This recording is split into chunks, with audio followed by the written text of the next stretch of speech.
Hello everybody, welcome back to Firefield Junction and welcome back to another review for you. As we can see, look what we've got today.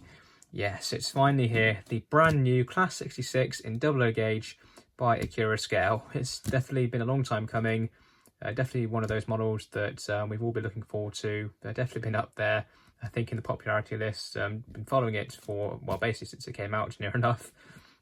But yeah, it's finally here. It came out a few weeks ago now, and I've been holding off looking at it. Just had other stuff to do, really, other videos to do, just been generally busy with life in general as well. But finally got time to look at it, so that's what we're going to do now. Now, if you do want one of these, it probably is a little bit late now. I think there are still the odd few here and there knocking about in a few shops and retailers here and there, but for the most part, I think they have pretty much sold out now. So if you do want one, you might be best off waiting for the second batch to come, whenever that may be, because Accurascale haven't announced it yet at the time of filming anyway. But then, well, you never know, they might have done when you're watching this, or the second batch might already be out, or the fifth batch, you never know, depends when you're watching this. But yeah, if you do want one, might not be the best time now. But if you do manage to get one, then hopefully you're happy with it, and, well, fingers crossed when I get this out, hopefully it will certainly live up to Accurascale's usual standards.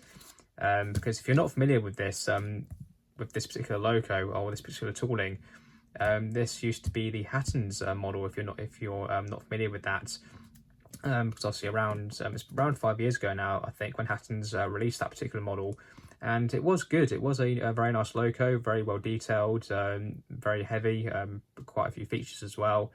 However, quality-wise, unfortunately, they really did fall down.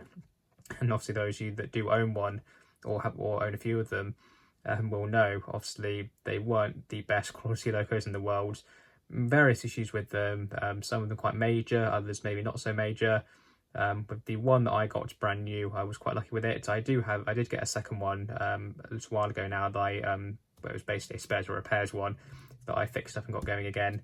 But the one that I got new, I was quite lucky with it. Overall, it didn't really have anything majorly wrong with it that really affected it personally for me. But it's certainly still not perfect by any means, but certainly better than many other examples that were out there. And then when Hatton's went under, well, actually it was quite a bit before they went under. I think it was Wally 2022 was when they actually announced this model. They acquired the Hatton's tooling, and they made various changes, various upgrades, and that's basically the loco that we've got now. So hopefully this loco rights all the wrongs that the Hatton's model had, and I'm sure it will. Accurascale 99% of the time usually are very good. I know some people still have issues with their products here and there, but no one's perfect, which at the end of the day. But hopefully this particular loco will be basically up to the standards that it should have been when Hatton's released it. Now, the particular version that we've got today, it is the DRS one, as we can see. So it's a Class 66 locomotive. 66122 is the running number of this one. A bit of an odd choice in my opinion, because this particular one is, I'm pretty sure this actual one is on long-term hire to DRS from DB Cargo. So it's not technically a DRS one through and through, if you like. But saying that, they've had it for quite a long time now, so it's still fitting, I suppose, in a way. And I'm pretty sure I've seen it in real life, and I think that was 108 I saw actually, which is another one that DRS have from DB. Well, that's that. We won't go into that too much. And the model code for this one is ACC 2654 DCC, DRS Blue, Era 11, and this is the sound fitted version. Because basically, as Accurascale normally do, you can get either DCC ready versions or sound fitted versions. And if you do want one, the price for the DCC ready version is £169.99, and then the sound version is £259.99. So basically Accurascale's normal prices for their big diesels or electrics or whatever, which is really good because Accurascale do have very good prices, certainly compared to other manufacturers. And I'm sure that the value for money will be basically as good as it normally is from Accurascale, because so far, with the experience that I do have from them, I've only got a couple of their locos so far, but certainly my experience so far from them has been very, very good. So hopefully this loco will continue that. Hopefully that will continue. This loco will continue that streak. Now, packaging wise, yeah, as we can see, basically Accurascale's normal packaging, very big box, very heavy. So we should have a very nicely protected loco inside. So we might as well stop rambling on and open the box and have a look at it. Ooh, so we'll slide off this sleeve on the outside, which just stops the box from falling apart. There we go. And then we can lift up this lid and have a look inside. Get open. There we go. Lift that up. So as you can see, first things first, we've got the usual instructions and stuff inside. So we'll have a quick look at this. So first card we've got here. So this is yes, this is the usual sort of thing Accurascale will do. So it talks about the switches inside, which are on the circuit board inside the loco, and it just tells you how to set those, just so that all the lighting features and stuff work as they should, depending whether you're running this on analog or with a decoder or with a non-ECU decoder or blanking plug. Well, yeah, basically lists everything that you need to know to ensure that everything works as it should do. Theoretically, no damage should be done. If you don't set the switches right, it'll probably just mean that a particular lighting feature just won't work or whatever. But I doubt it will cause any damage, but you never know. Just always be careful to ensure that what you're doing is going to be okay. But yeah, that's good. But yeah, basically usual from Accurascale there. And then the other bits here, I think this talks about a bit about controllers to use and bits like that, just to ensure that everything's going to be fine. Because I think some older controllers can be a bit funny sometimes with newer locos, might cause damage to them. So I think this talks about that a bit and a bit more about DCC. So yeah, fair enough. And then this is the main sort of paperwork. So we'll have a quick look through this. So obviously we're not incredibly interested in this, it's the loco that we really want to see. So we will try and go through this very quickly. If we can get out the bag. Come on.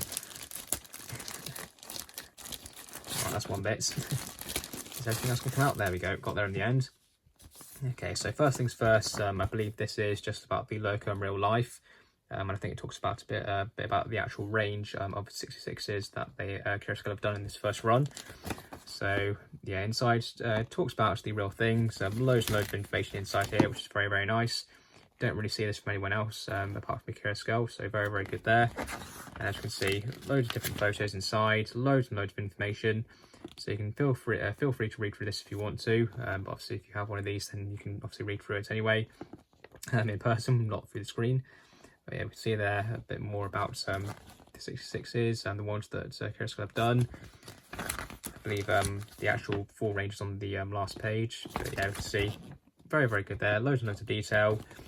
Yeah, and there we go. We can see there. This is the actual list of 66s that Accurascale have done in this first run. So plenty of liveries available, but obviously maybe not for everyone. There might be a livery there that's that you want that's not in this first run, which is fair enough.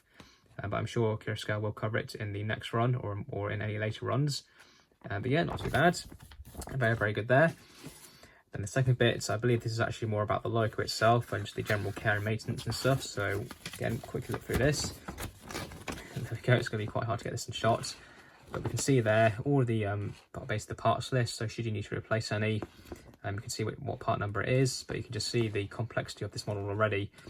All the bits and bobs there, very, very good. And then I believe down the sides a bit more about the loco itself. You know, I think that's about Accurascale there. So we can see, there how the body's held on. So it's just clipped on. So exactly the same as on the Hatton version. I believe it also talks about the removable roof panel somewhere. Well, you can see it there on the parts list there. So just like on all other Accurascale models like this, to access the decoder inside, you need to take off the panel on the roof, and that gives you nice easy access. Don't have to worry about faffing around with the body, which is very, very, very good. Try and get this up the right way.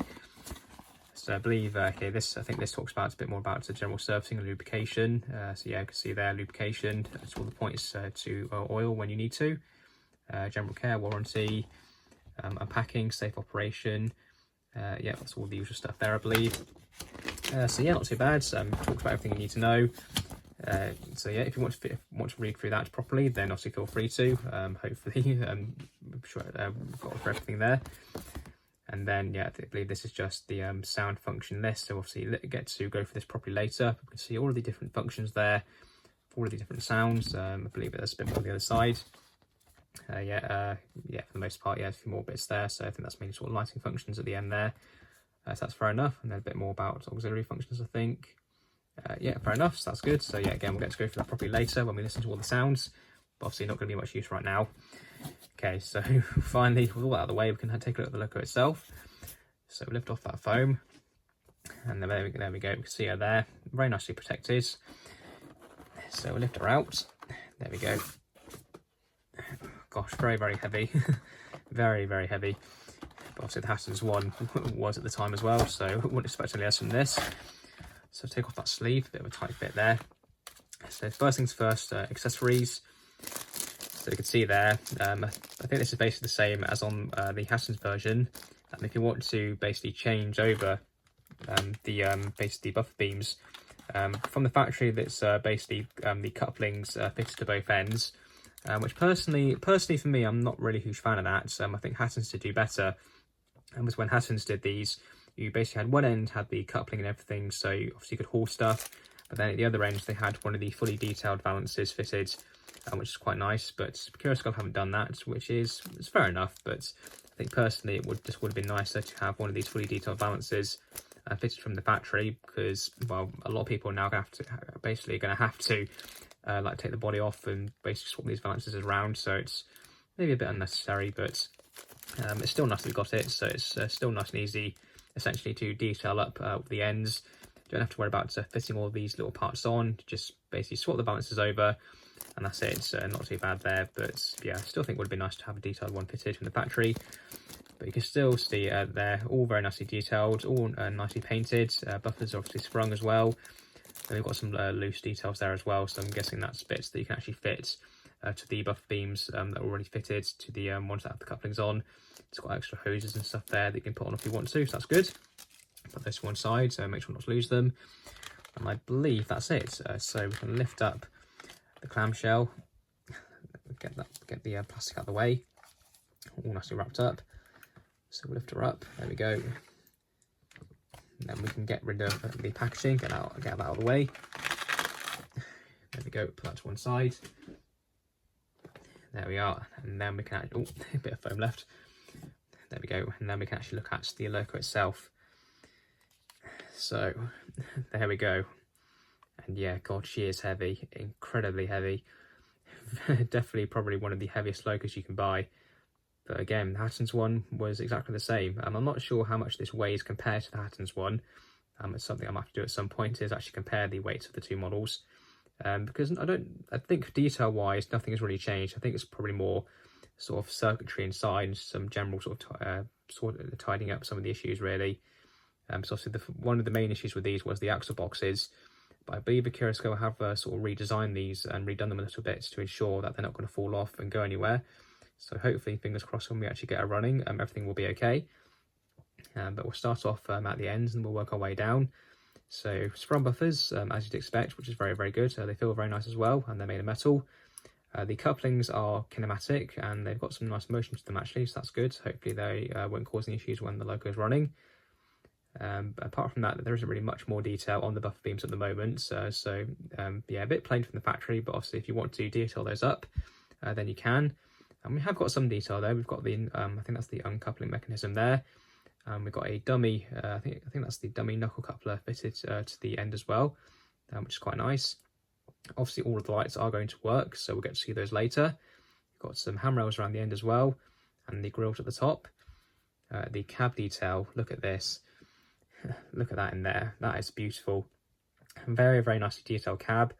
Accurascale have done crews for these, so if you want to fit some crew, Accurascale have done some especially for the 66, so you can do that if you want. Something I'll have to do in the future, I think. But yeah, very nice cab. You can see all the controls there, been picked out. I think they are just stickers. I don't think it's all sort of separately printed and painted. But it still does look very good. It's still been very nicely done. And even on the back walls there's even detail on there as well. Look at that. That's beautiful. Got the DRS logo and the number on the side. So that's been very nicely printed. The bogies are very nicely detailed, and they've got some nice rotation to them as well. And you've got all of this pipe work down the side as well. All that, most of that is separately fitted. I think some of it is molded to the chassis, but a lot of it is separately fitted as well. So you get some nice sort of depth there with sort of the layers of detail, if you like, which is very nice. The doors do not open, but that's fair enough, I suppose. We've got some nice handrails down the side as well. Got all of these grills down the side and on the roof. Again, all separately fitted and all very nicely moulded. I think they're all metal as well. Further down the loco, you've got beautiful detail on the sides of the body, all very nicely moulded. Again, you've got the big DRS logo there. That's been very nicely printed. It looks very good. The exhaust on the roof, very nicely done, all nicely fitted and nicely moulded as well. That's very nice. You've got the other bogie as well. Again, nice motion to it. I think some of the pipes still catch by the sounds of it, but hopefully that won't cause any problems. That was a thing with the Hattons ones as well. Just with the bogie rotation, you've got a bit of clicking from some of the pipes. I don't think it causes any issues, but obviously it can be a bit annoying. On the other end of the loco, I think again just pretty much just as good as on the other. So again, you've got the front buffers, the kinematic couplings, and the very nicely detailed cab as well. And again, you've got the lighting as well, which we'll get to see later. The fuel tank area, that looks very good as well. You can see all of the gauges there on the fuel tanks. They have all been nicely painted. They look very good, and the fuel tank has been very nicely done as well. You've got the battery boxes there. It's beautiful. It's basically why come on, it's Accurascale. We're not really going to expect any less than this, are we? They are very, very good. So when it comes to locos like this, obviously, I suppose Hattons in a way are still technically, well, yeah, they're still. This is basically partially down to them as well, and they're partially responsible for the loco being like this. But yeah, it's beautiful, absolutely beautiful, and nothing's fallen off either, which is good. That's a good start. That was another thing with the Hattons ones. A lot of people had issues with various details falling off in the box and stuff like that. But so far, despite the amount of detail on this, nothing has fallen off. And nothing feels like it's going to break off. It all feels nice and sturdy. Yeah, it feels absolute quality, it really does. I still do think some of these pipes maybe aren't absolutely great, especially the ones that seem to catch the bogies. I'm not too sure which ones those are. I think it might be some of the sand pipes or some of these sort of ones here down the side. But yeah, overall, definitely can't really fault them all at the moment. It's absolutely beautiful, very, very heavy, loads of detail, very nicely decorated. Yeah, really can't fault it. So I think what we need to do now is head up to the layout, put her on the track, and see how she runs. Okay, so here we are back up on the layout once again. So we'll grab the loco and we'll get her onto the outer loop. Obviously that's the DCC one. Well, I say the DCC one, it's the one that's always DCC. So we'll get all of the wheels on. Quite a lot of wheels to go on, but hopefully we'll be okay. I think that's it. Let's make sure. Yeah, that all seems to be okay. There we go, so we're good to go. So obviously she's still going to be number 3 at the moment, and that's obviously the default number, which obviously comes up to start with. So don't need to worry about selecting any numbers at the moment. Now we won't worry about doing any of these sounds at the moment. We'll do those later on after she's run in, because she is brand new, haven't run her before. So we'll quickly see what her running's like at the moment, and then we'll let her run in like I do with most new locos. Let her do her running in to make sure everything's okay, and get her all warmed up and all lubricated. And then once all that's done, we can come back and we'll go for the sounds. But very quickly, let's see if we can get some lights on. So let's do function 0 and see what happens. Oh, yeah, there we go. We've got some lights. So we've got the top headlight there. Don't know where you can see it. Move back a bit. So we've got the top headlight there, and then we've got the 2 marker lights and the main high intensity headlights. Well, I don't know if that's the right term, but you've got the main headlight there on the bottom on the right hand side, which is correct for day running. So that's good. She does have nighttime running lights, but we'll do that later. And then have we got tail lights at the other end? Yes, we have. That's good. And we'll change direction, see what happens. Oh yeah, there we go. Have got tail lights. They're a little bit dim. I don't know how well the camera's picking them up. They are on. Don't think you can really see them though. They're not the best in the world actually. Have seen better in the past, but we've still got them, which is good. And yeah, the lights are on at the other end. So that's nice. Let's get it going back this way again, and let's give her a wiggle and see what happens.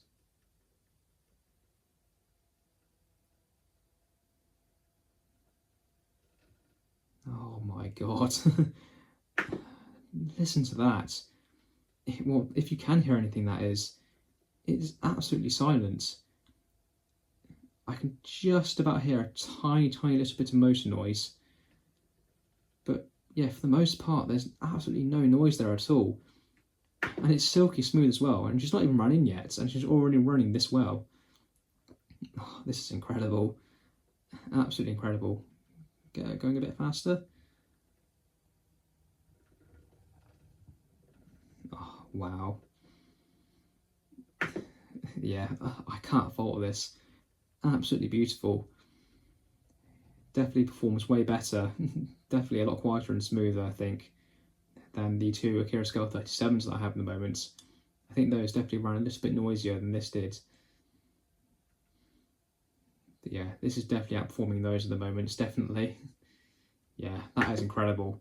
So we'll let her run in, we'll get her going about half speed as we normally do. We'll do about 30 minutes in each direction, get her all warmed up, and then we'll come back, get the sounds on, and really see what her performance is like. So 50% speed, and off we go.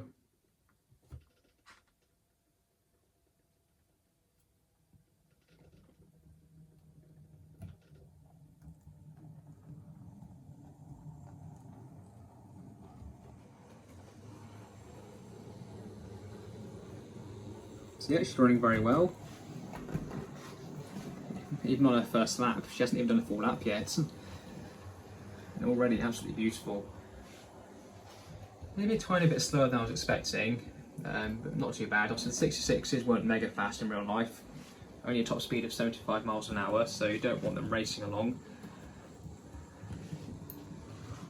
So there is a tiny little bit of clicking here and there from some of the details. So maybe not absolutely perfect still on that front. Again, the Hattons ones were exactly the same. I don't think it's quite as bad though. There definitely doesn't seem to be as much sort of clicking from those details as there used to be on the Hattons versions. But still not absolutely perfect. But apart from that tiny little niggle, everything else is absolutely perfect. As you can see, running absolutely beautifully, not struggling, not stuttering. Absolutely beautiful, nice and smooth, nice and consistent, and absolutely silent as well. No noise whatsoever.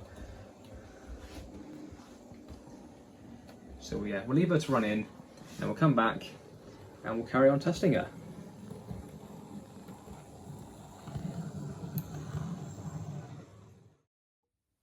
Okay, so here we are. So the loco is now all run in. She's had plenty of time in both directions, and all the mechanism is now fully bedded in and all lubricated, and hopefully now we'll get the best of the best performance from her.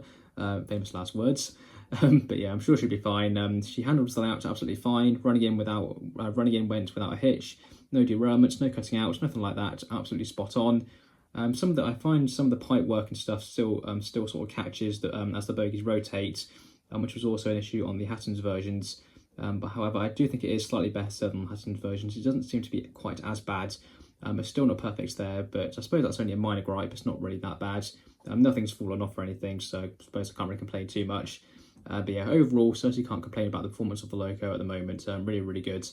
But it has been a little while since I've actually run the loco properly. Obviously, you've literally only just seen the loco running. However, it's been about 2 weeks now. Well, not quite 2 weeks, but nearly getting on 2 weeks now since I actually did that section. Unfortunately, ended up getting quite busy after filming that first section. So didn't have lots of time here and there to actually do it. And then as I was going to do it, I ended up getting a cold, so that ended up delaying it further. Still not feeling 100% perfect at the moment, still a little bit iffy here and there, mainly with sore throat and stuff. However, doing a lot better than I was, so hopefully I'll be able to get through this video and actually get it done, because I can't keep putting it off, I need to get it done. But yeah, she's all run in, so hopefully now we can test the sounds and see what they're like. Weather outside is pretty poor, so definitely seems like a good time to do it. Can't really do much outside, so might as well do what we can in here. Now, in terms of the sound files in this loco, depending on which one you've bought, there are some variations, which is very nice. Accurascale do tend to do this anyway. They have done it on previous locos, I believe, anyway. And yeah, this is no exception. They have done some variations with this as well. So depending which loco you've bought, for example, like the GBRF ones, I believe the horns are slightly different, the engine sounds are slightly different. So again, you've got some variation there with the different subclasses, which is very good. However, these, I suppose the more general sound file, in a way, the more general Class 66 sound file, so the one that's in this one, the EWS ones I believe will be the same. Maybe the Freightliner ones, I'm not too sure, and maybe the DB Red ones. The general sound file for the most part, in a lot of these 66s, it is just the Jamie Goodman sound file. So it's not a brand new recording, certainly not in this version. However, they have tweaked it slightly, which is quite nice. They've done some little bits here and there to change various functions and modify the sound file basically to suit this loco, which is quite nice. But overall, it is basically the Jamie Goodman sound file with a few tweaks. So it's not a brand new recording. However, personally for me, I think the Jamie Goodman file is the best 66 sound file that you can get. So a very good choice in my opinion though. Yeah, very good sound file. Got it in one of my other 66s, and yeah, definitely recommend it. So I'm sure that this loco will be no exception, and we'll get some very good quality sound, especially with the speaker setup that Accurascale uses as well. So yeah, hopefully we'll be good there. So we've still got the lights on at the moment. So we'll switch the engine on at the end. We'll try and get through as many of the sounds as we possibly can, and then we'll do the engine at the end. So function 1 is obviously those engine sounds. We can skip over that for now. Function 2 is the braking function. So obviously that's not going to do much at the moment because we're not moving anywhere. So again, we'll skip over that. So function 3 is the low tone air horn. So let's do that. Yeah, very good. And then function 4 is the high tone air horn. And with those functions, basically, as long as the function key is activated on, the horn will just keep going. So you can basically choose how long or how short you want those horns to be, which is good. Function 5 is heavy train mode. Now that's obviously not going to do anything at the moment. I'm guessing that will just affect the acceleration, deceleration of the loco maybe. It'll probably be a bit slower than it normally is.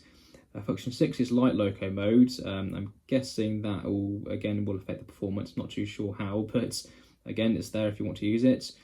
Function 7 is drive hold. That again won't do anything at the moment, but if you activate that, it would basically just lock the speed of whatever this, basically whatever speed the loco is doing at the time, and then you can independently rev up or notch down the engine if you want to. Function 8 is buffering up and coupling, so let's try that.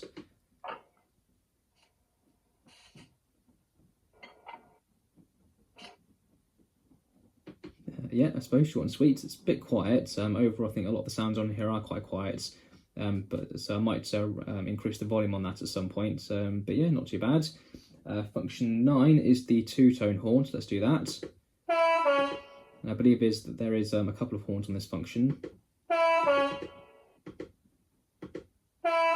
If we can get it. There we go. So yeah, a couple of different two-tone horns there, which is good. And they're, again, standard with the Jamie Goodman file. So function 10 is the cab door slam, so let's try that. Okay, yeah, that's not too bad. So when you activate the function, it's the door opening, I think, and then when you turn it off, it's then the door closing by the sounds of it, so that's not too bad. Function 11 is the flange squeal. Now again, I don't think that's going to do anything at the moment if we activate it. No, it won't, which is to be expected. Obviously being an Accurascale loco, this model, it does have these sensors on the bogies, so when you actually activate that function, essentially it will be on, but you won't actually get the flange squeal until the loco is going around a curve or going over a point or something like that.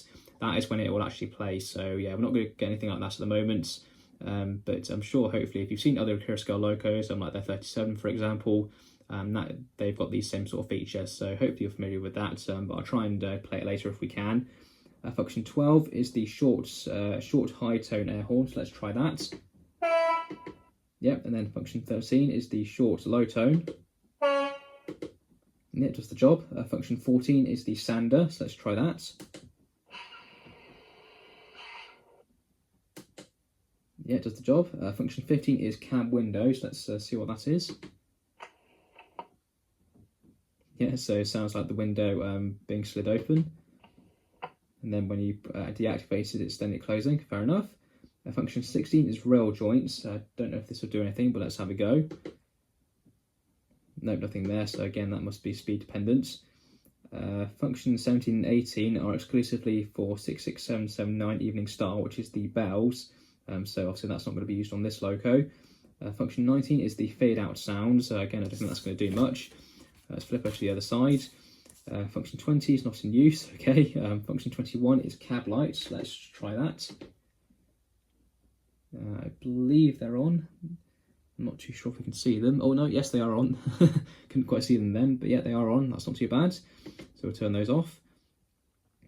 Function 22 is night headlights, so let's see if that does anything. Yeah, hopefully you can see there that the headlight has switched over to the other side, so that's good. So we'll turn that off. Function 23 is marker lights only, so this will probably be flash shunting and stuff like that. So if we activate that, we should get the highlight main headlights off. Yeah, there we go, it's gone off. Hopefully you can see that.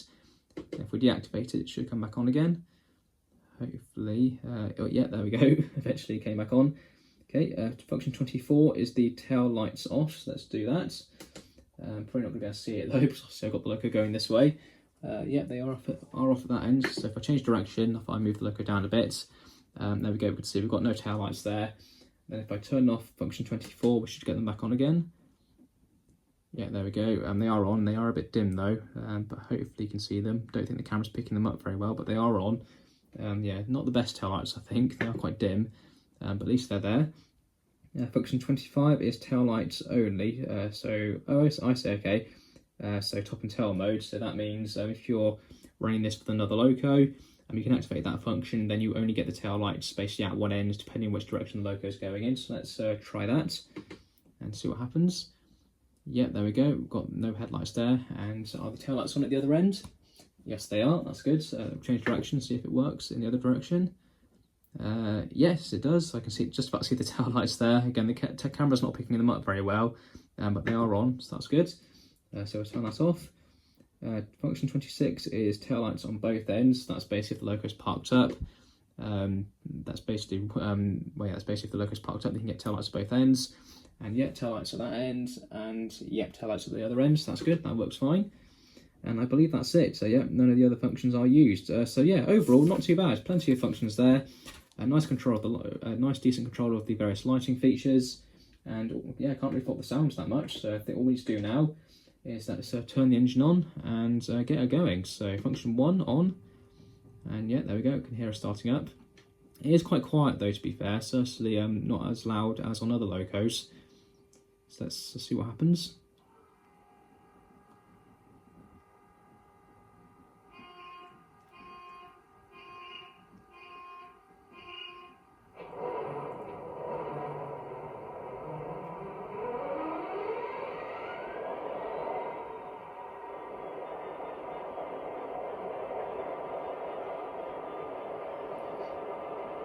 Yeah, overall not too bad. Again, it is quite quiet, which I don't think is too great. I think it could be a bit louder, but yeah, not too bad.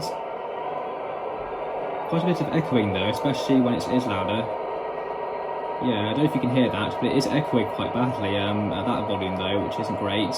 I have heard other people having this issue where the speaker tends to rattle quite a bit, so I might have to investigate that. It's not too great really, but maybe that's why they set the volume quite low so they don't get the echoing.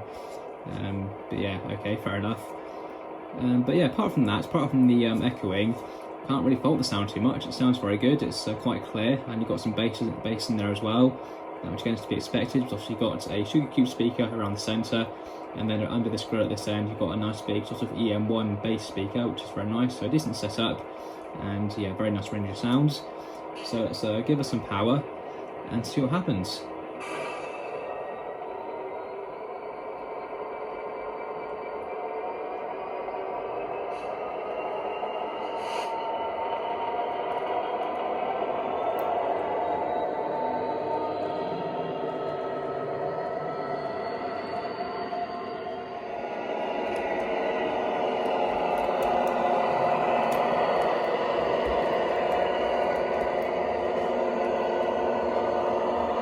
Running very well. I'm sure you'll agree. Absolutely beautiful, nice and smooth, very consistent. Actually sounds excellent as well. There is still some echoing there though, which is a little bit annoying. Apart from that, very, very good. You can definitely hear the bass to it as well, which is very nice.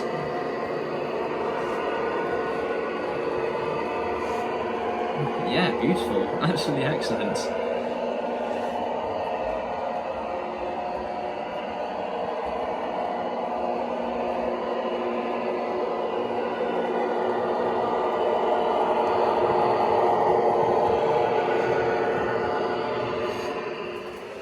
Okay, so I've sped her up a bit more, and yeah, even at this speed, absolutely no issues at all. The echoing does seem to have gone away now. Maybe it's just with the engine tone that it doesn't really affect the speaker enough to cause the vibration. But yeah, absolutely beautiful. A beautiful locomotive, excellent features, excellent price. Can't really ask much better.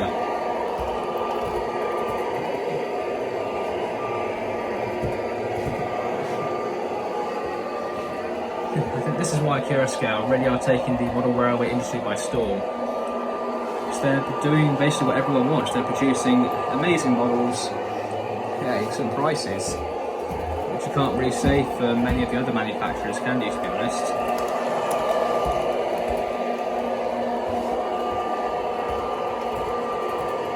Yeah, absolutely beautiful. I really can't fault it. Really can't fault it at all. If you want one of these 66s, I definitely recommend you get one. Obviously, if you want one from batch 1, you probably are going to have a hard time now. But if you be patient, wait for batch 2 or even batch 3, depending when you want one, you won't be disappointed. Definitely won't be disappointed. And now let's have some ratings for the brand new Accurascale Class 66 in DRS livery with DCC sound.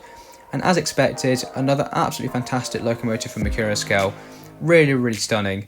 Detail, it's got to be 10 out of 10, I'm sure you can agree. You weren't expecting much less from Accurascale here. Beautiful detail all over the place, loads of separately fitted parts, various mouldy details as well. A beautiful livery application. You just can't ask for much better in my opinion, absolutely stunning. I know that the detail, I suppose, is mainly down to Hatton's with it originally being their tooling, but either way, whether you get one of theirs or you get one of these, you're not going to be let down by the detail, obviously unless on Hatton's ones where a lot of it falls off. Apart from that, yeah, you're not really going to be let down. Absolutely beautiful detail. Performance as well, again, it's got to be 10 out of 10. Beautiful performance in all areas, nice and smooth, nice and consistent, and very nice and quiet as well. Just can't ask for much better in my opinion. Absolutely top quality performance with a top quality mechanism. Yeah, really can't fault it there. The quality though, I think this is the main area with the logo, well, I suppose the only area really where the logo does fall down ever so slightly in my opinion. The main thing for me is the sound.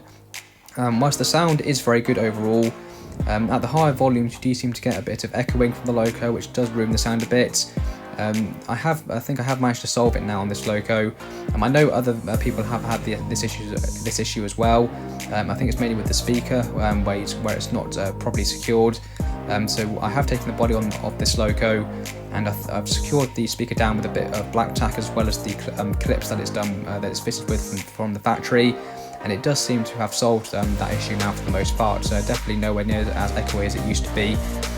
But it is a little bit annoying, I suppose, having that issue from the factory. Yeah, a little bit annoying, but it's not too bad. You don't get it too much, but it is noticeable, especially again at those higher volumes. But yeah, apart from that, overall the quality everywhere else is very good in my opinion. The loco is very well built. You've got a beautiful finish with a beautiful livery application. Very heavy as well. Apart from that tiny little niggle with the sound, which again you might disagree with. Yeah, apart from that, again, very good quality. You can't really fault it too much there. The value for money, again from Accurascale, it's got to be 10 out of 10. Compared to other manufacturers, Accurascale always offer, well, 99% of the time, pretty much always offer brilliant products for a very good price, which is their motto pretty much. I can't remember exactly what their motto is, but it is something like that. Yeah, again, got to be 10 out of 10 value for money. Whether you get one of the sound fitted versions like this or you get a DCC ready version, you're definitely going to get what you pay for. Again, beautiful products, really can't fault it at all. So that's an overall score of 9.75 out of 10, very well deserving, a beautiful locomotive, absolutely amazing. If you want one, definitely get one, but I highly recommend it.